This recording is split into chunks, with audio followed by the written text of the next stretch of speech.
Son las 8 de la mañana con 40 minutos. Está con nosotros Iván Montoya, abogado penalista, profesor de la Universidad Católica y ex jefe de la unidad de extradiciones de la Procuraduría Anticorrupción. Doctor Montoya, buenos días, bienvenido. Buenos días, muchas gracias por la invitación. Bueno, el caso del procurador Jorge Ramírez, separado sin mayor explicación, pero luego de unas críticas públicas severas a su actuación en este último tramo, en una negociación que se nos ocultó entre Odebrecht y el Estado peruano. El procurador llevó a los funcionarios de Odebrecht al despacho del ministro de Energía el día 9 de enero de este año, y en palabras del ministro, el procurador le decía: por favor, ministro, explíqueles a los señores de Odebrecht que el gasoducto sí se va a retomar. El ministro dice que les dio una explicación amplia a los señores de Odebrecht sobre el caso del gasoducto, y luego los señores de Odebrecht le pidieron llegar a un acuerdo, le hicieron propuestas. El ministro le dijo: eso no lo pueden hacer conmigo, lo tienen que hacer en el Ministerio de Economía, y vayan ustedes con el señor Ramírez. Y allá se fueron. Nos hemos enterado de esto y eso le ha costado la cabeza al señor Ramírez. A ver, lo primero que tengo que sostener es que existe un acuerdo de colaboración eficaz, suscrito, homologado, en plena operatividad, que más allá de las opiniones diversas, en mi opinión, el balance es positivo sobre los costos que pueda asumir ese acuerdo. Desde esa perspectiva, creo yo que el procurador Ramírez, ante la demanda de arbitraje por el caso gasoducto, ha sentido que existía una amenaza a ese acuerdo, una amenaza indirecta, que yo reconozco que evidentemente puede tener una repercusión indirecta sobre ese acuerdo y puede resquebrajar alguno de los aportes que genere ese acuerdo. En ese contexto, me da la impresión que ha intentado ver la forma como se plantea información a la empresa para que, evidentemente, tratar de parar o detener esa demanda o esa solicitud de arbitraje. Dicho esto, sí considero que más allá de los esfuerzos internos que seguramente ha hecho o debió hacer a su par del Ministerio de Justicia, a su par con los ministros que corresponda, porque el procurador puede hacer: oye, no se reacciona, aquí necesitamos reacción. El presidente del Consejo de Ministros, Vicente Ceballos, estaba al tanto de esas gestiones. Es probable. El ministro de Energía y Minas nos ha dicho que lo llamó y le dijo que esté presente Jorge Ramírez en la reunión del 9 en su despacho con los representantes de Odebrecht. O sea que Vicente Ceballos sabía que el procurador estaba haciendo estas gestiones y además pedía que esté presente en la reunión del ministro con los funcionarios de Odebrecht. Es probable. Lo que no sé es si el propio procurador Ramírez... Es lo que dice el ministro. Lo que quiero saber es si lo que ha dicho es si el propio procurador Ramírez también solicitaba estar en esa reunión o solamente hizo las gestiones para que se pudieran llevar a cabo estas reuniones de información. Lo que sí creo que hay que distinguir: o va para tratar de tener algún tipo de anuencia con los intereses de Odebrecht, cosa que sería efectivamente relevante penalmente, o ha ido para tratar de detener la demanda. ¿Le correspondía eso, detener una demanda al procurador? Creo que si usted lee las normas del sistema de justicia judicial y las actuales, hay cláusulas bastante abiertas en las que uno puede gestionar cualquier acción que determinen o que coadyuven en la protección de los intereses del Estado. Si él quiere proteger el acuerdo de colaboración, está protegiendo los intereses del Estado. Pero sí tengo que darte la razón en probablemente la falta de transparencia, no solo del procurador, sino también de los otros estamentos del Estado.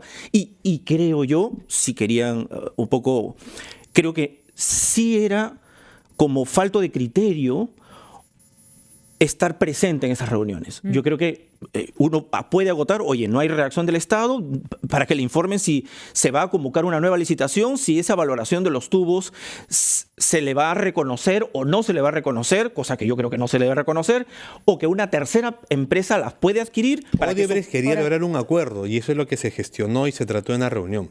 Doctor Montoya, hay una pregunta. Cuando se levanta un contrato con el Estado peruano, obviamente la contraparte tiene derecho a reclamar, aunque a nosotros nos parezca un horror. Recordemos que el caso del gasoducto se levanta, el contrato se deja sin efecto, en ese momento no por casos de corrupción, sino porque la empresa no tenía la liquidez suficiente para seguir adelante. ¿Qué posibilidades había de usar el acuerdo de colaboración eficaz para presionar a Odebrecht para que no fuera hacia ahí? Le pregunto lo siguiente: el fiscal Vela nos ha dicho infinitas veces que el acuerdo de colaboración eficaz es abierto, que se trata de una negociación constante. Entonces, entendemos que no estaba incluida una renuncia a ir a ámbitos internacionales, pero eso podría haber formado parte de la negociación. ¿Se podría haber abierto una línea de negociación ahí? De la que se cerró. De la que se cerró, dice usted. Creo que en la parte correspondiente a la reparación civil era posible, se estila en los contratos, en los convenios, poder incluir alguna cláusula en la que uno se comprometa a futuro, no plantear ninguna demanda. En este caso. Yo no sé las negociaciones en ese momento, probablemente creyeron que con eso tenían óptima el acuerdo hasta donde era razonablemente posible. Es probable que se haya planteado y la empresa haya dicho, por ejemplo, mira, dejémoslo eso para, por el momento, digamos... Claro, a Odebrecht le convenía dejarlo abierto para luego querer cobrar como lo está haciendo ahora. Pero es que hay que ver bien en qué condiciones negociamos antes, ¿no? Las investigaciones estaban bastante entrampadas, digamos, sí, claro, ¿no? Entonces, yo creo que con el acuerdo se ha logrado muchísima información. Ahora se está en mejores condiciones, por ejemplo, para imponerse en una cláusula como esa. Yo creo que antes no lo sé. Ahora, es probable, y eso hay que decirlo con todas sus letras, aunque nos parezca tristísimo, que en una negociación de esta naturaleza la otra parte no te haga caso. O sea, que le digas, no te vayas hacia ahí y que no te haga caso. Pero sí existen elementos para presionar. No tenemos claro, y esa es la falta de claridad y la opacidad detrás de este asunto, si las conversaciones, negociaciones se hicieron, por ejemplo, cuando se pagaba Chaquia, ¿no? El reembolso de Chaquia puede haber sido... Por ejemplo, decir, oye, ya, yo te devuelvo la plata, pero tú no me demandas ante la CIADI. Es decir, ¿hasta dónde tenía el Estado peruano capacidad para muñequear, digamos, ¿no? Fíjese, aquí hay algo que estaba pensando a raíz de todos estos sucesos. Yo no sé si dejaron al procurador solo en este tipo de reacciones. Le voy a pedir, doctor Montoya, que no se quede ahí con su pensamiento, que está bastante interesante, porque sería, si lo han dejado solo y le han cortado la cabeza, eso sería... bastante injusto. Vamos a hacer una pausa para seguir razonando sobre este tema. Hay que decir, estamos en el campo de las especulaciones porque como el gobierno no explica, no nos queda más que suponer lo que podría haber ocurrido. Ya volvemos. 8 de la mañana con 53 minutos. Nos vamos a Arequipa. Tenemos información urgente con Cristian Ramos. Un nuevo intento de feminicidio, un nuevo caso de feminicidio. Cristian, buenos días. Adelante. Buenos días. ¿Qué tal? Directo en directo desde la Ciudad Blanca. Así es.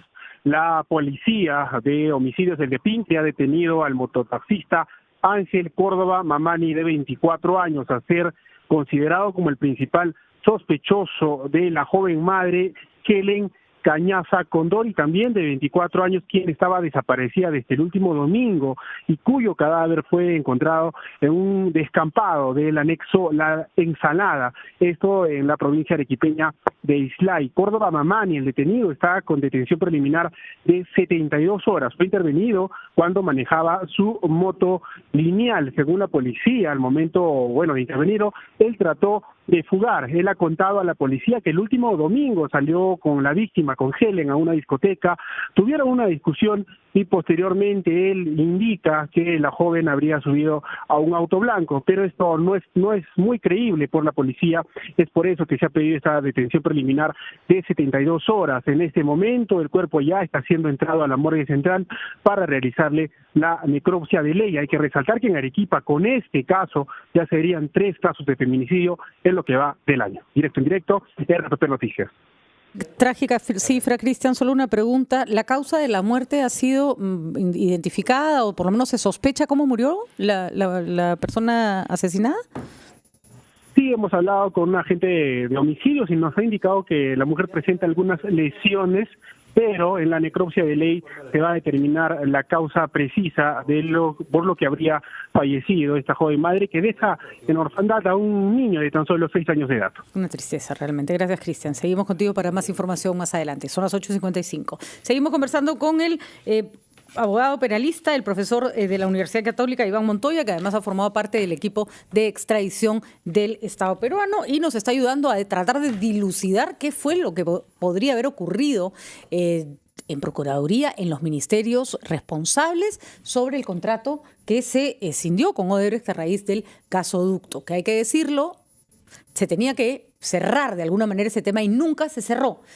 lo que tenemos ahora es que se cerró de la peor manera, en un tribunal institucional, o por lo menos ahí continúa la historia. Fernando, tenías preguntas tú. No, pero había dejado planteadas las preguntas si no se pudo negociar cuando se optó por pagar una parte de lo que se cobró de Chakya para que Odebrecht renunciara a una demanda ante un tribunal internacional, ¿no? Recordemos además que eso ¿En qué momento ocurrió? Octubre se del le ha pasado. exigido a otra empresa vinculada al mismo caso, que es la empresa Grey Montero. O sea, no nos pueden decir eso no se puede pedir porque lo pidieron en otras circunstancias. Tendríamos que saber bien las fechas, ¿no? Para saber si ya en ese momento en que se estaba negociando, estaba evaluando la devolución o no del monto remanente de Chakya, en ese momento ya Odebrecht había reconocido algún tipo de responsabilidad en el gasoducto. Si ha reconocido en ese momento lo del gasoducto, era el momento oportuno para condicionar y evidentemente plantear, habría que ver las fechas. Yo creo que era un momento para plantear cualquier situación vinculada Eso de las fechas es importante, pero el fiscal Velabarba, que es el coordinador, nos dice que hay documentos firmados por los representantes de Odebrecht reconociendo algún pago ilícito en el tema de el gasoducto del sur. Lo de las fechas es importante porque cuando se pedía que el Estado peruano le devuelva 524 millones de soles a Odebrecht, era porque nos decían Odebrecht estaba luchando por ser una empresa honesta y que se había quedado sin dinero, estaba en la quiebra y necesitaba esos 524 millones de soles para pagarle a sus técnicos o a unos técnicos independientes para que decodifiquen sus servidores donde estaba la información de nuestros corruptos y sus codinomes. Pero lo que ha revelado una investigación del portal Convoca PE es que en esa misma fecha que estábamos entregándole esos 524 millones de soles, la Fiscalía, la Dirección de Cooperación Internacional de la Fiscalía había logrado que la Fiscalía Suiza le diga al banco donde estaba guardada esa información de los servidores de Odebrecht que nos la entregaran. Ya estaba todo aceptado. Y en esa misma fecha en que nosotros le damos los 524 millones, Odebrecht pone una demanda en Suiza para impedir que la Fiscalía Suiza nos entregue esa información.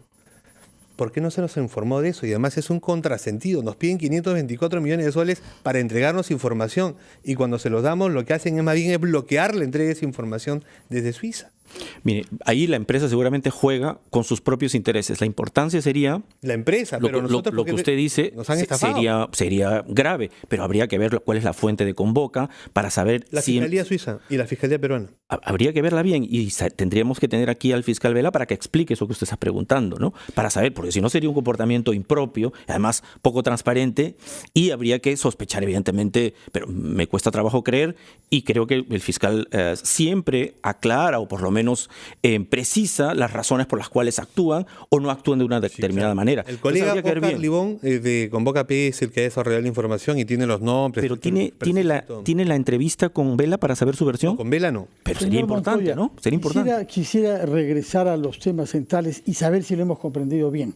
Lo que nos ha dicho usted es que el señor Ramírez estaba en su derecho y era parte de su función alertar a las autoridades del Estado, y esto pasa por los ministerios, para que se activen a dar una solución al tema pendiente de gasoducto porque se cumplía el plazo.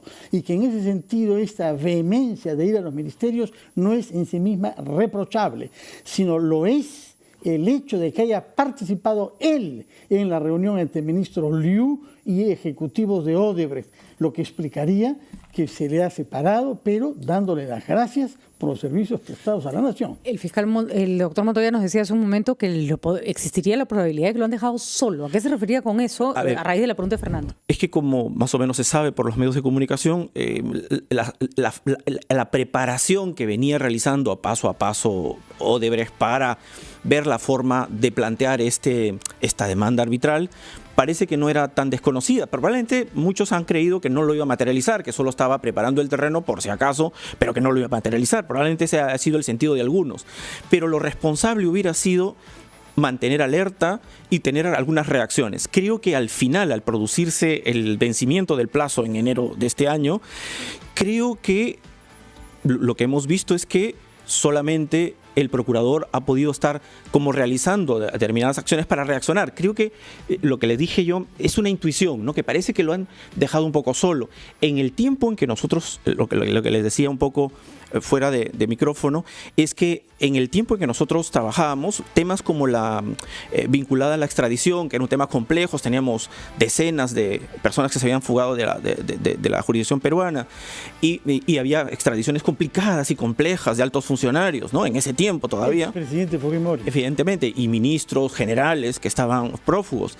Se formó comisiones de interacción, Cancillería y en Justicia, no solo para agilizar los procedimientos. Cuando uno descubre, había diseños de estrategias desde la Cancillería, el Ministerio de Justicia.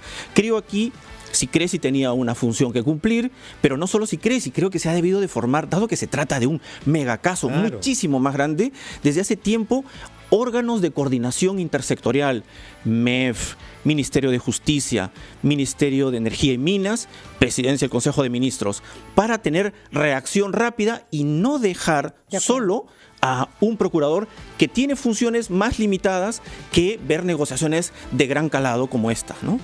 Muy bien, doctor Montoya, muchísimas gracias. Creo que, repito, nos ha ayudado a tratar de entender un panorama que todavía es demasiado turbio sobre un aspecto que en realidad ya, pues le salió mal, pero cuenten lo que pasó, porque si no, se presta a toda clase de especulaciones y la gente tiene todo el derecho del mundo de pensar mal. Muchísimas gracias al doctor Iván Montoya que ha estado con nosotros. Pausa, regresamos en breve.